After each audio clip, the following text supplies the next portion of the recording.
Good morning to you all. Ministers, dear ambassadors, distinguished guests, colleagues, participants, members of the European Parliament, ladies and gentlemen, thank you for having me here today. It matters that we are here in Latvia at this critical moment in our story. The Baltic's geography tells its own story. To the west, incidents in the Baltic Sea are on the rise. To the east, neighbours are growing more aggressive. The Suwalki Gap is one of the more critical points in the world. Here, in Latvia, you know what it means to live at the edge of freedom. You remember what could happen, what has happened. And the point I concede to all the Latvian members of Parliament is that we should have listened to you sooner. For years, Latvia, Estonia, Lithuania, Poland, Finland, you all warned us about what was coming. You warned after the annexation of Crimea. The Kremlin-sponsored disinformation campaigns sowing discord in our societies, about the hybrid attacks on critical infrastructure, another one as recently as last week. You kept warning us about what is happening in Zapad in 2017, in 2021. The joint Russia-Belarus military drills that took place just a few weeks ago prove that Russia is still rattling its saber. And you warned us about the Russian troop build-up before their illegal invasion of Ukraine. You knew very well who we are dealing with and know very well what it takes to counter it today. Now, Europe's political centre of gravity has truly shifted east. Just a month ago, a Russian military drone was found in the eastern part of Latvia. Since then, drones have been spotted over Poland, Romania, Denmark, Germany, and Russian fighter jets have entered Estonian airspace. These are not isolated incidents. What we are facing is a new level of provocation on land, at sea, and now in the air. It's something that I experienced firsthand. During my most recent visit to Kiev a couple of weeks ago, I could really see how drones have really become the primary weapon of war. And I think all of this must finally serve as Europe's rallying call. We cannot afford to repeat past mistakes. Europe needs to take responsibility for its own security. We must strengthen our defence capabilities, deepen our interoperability, and above all, ensure that we are better prepared. It is an understanding that I am pleased, maybe a little relieved, to say that this is starting to take hold. Since 2021, EU defence spending has increased by more than 30%.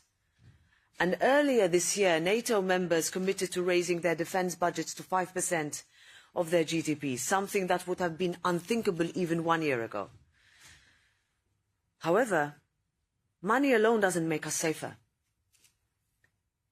If we keep working separately, if we are constantly duplicating efforts, if we are failing to plan, develop and procure together. In Europe, we still function as 27 separate systems, and we operate with 178 different weapon systems. The United States, by comparison, has about 30. That kind of fragmentation means that we can produce all the ammunition we want, and we can reinforce each other with all the military equipment we can.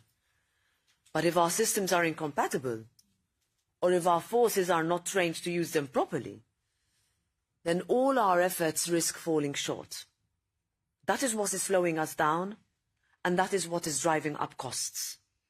It's why the European Parliament keeps emphasising, why me and my colleagues here today, including Latvian members of the European Parliament, keep emphasising on the need for better coordination greater coherence and the capacity to operate as one system. It is what a real European security architecture must be designed to deliver. We're asked often, what do you mean by European security architecture? This is precisely what we mean. One that brings together our military, our industrial, our political and digital capacities.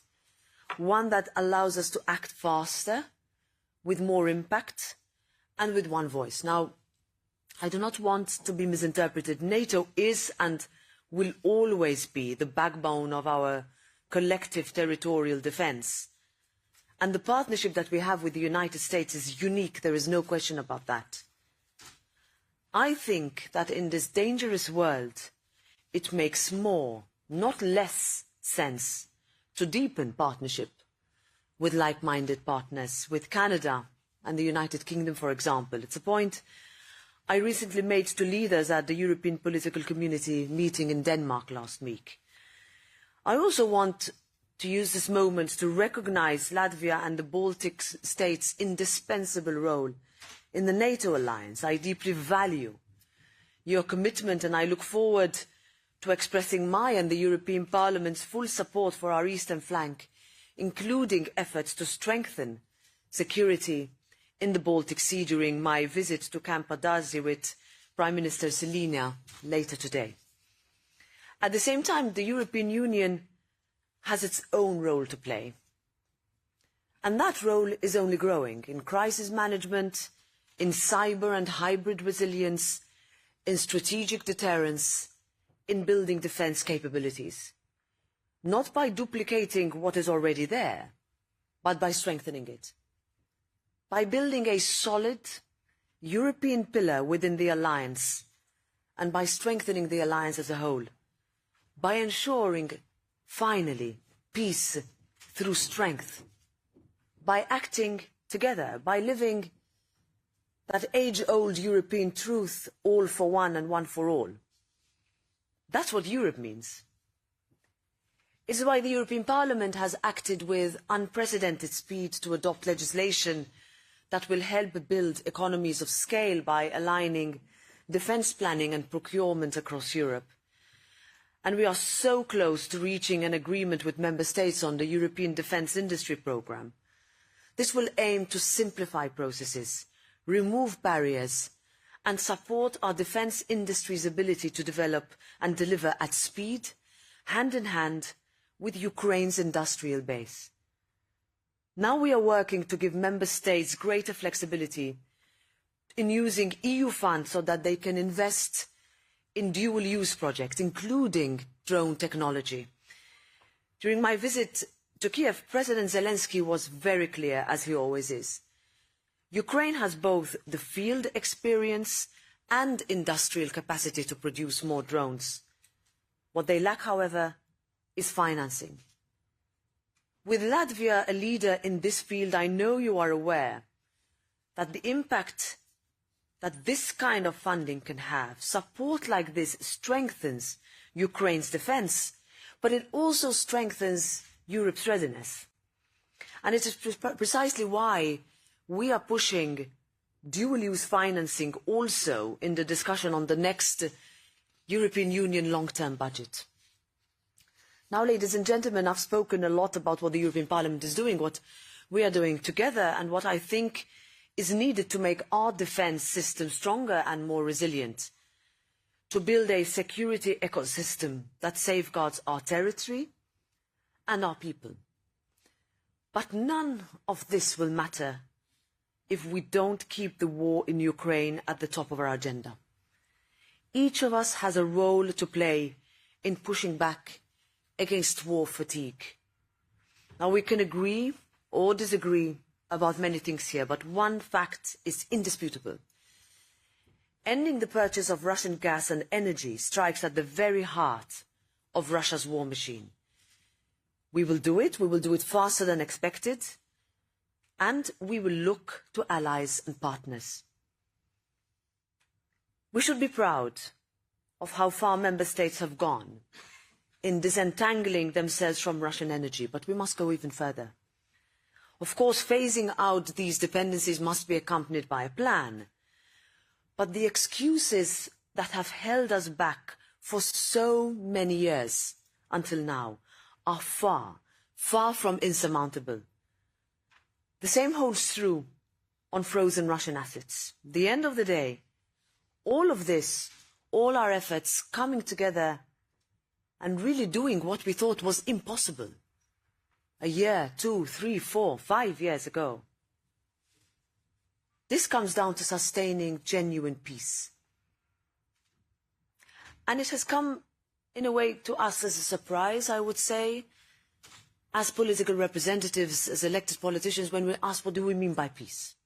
It's a word that we took for granted. It's a word that I was never asked about when my country joined the European Union together with this country, and we would be looking at economic stability, we would be looking at how we would grow as part of a strategic group of member states that have together common values and common projects. But what we perhaps forgot is that the European Union, at its very core, is a peace project. And peace takes effort. So when yesterday, after 733 long nights, an agreement that would see the remaining hostages released and a ceasefire in Gaza was finally agreed to, was something that we welcomed so much.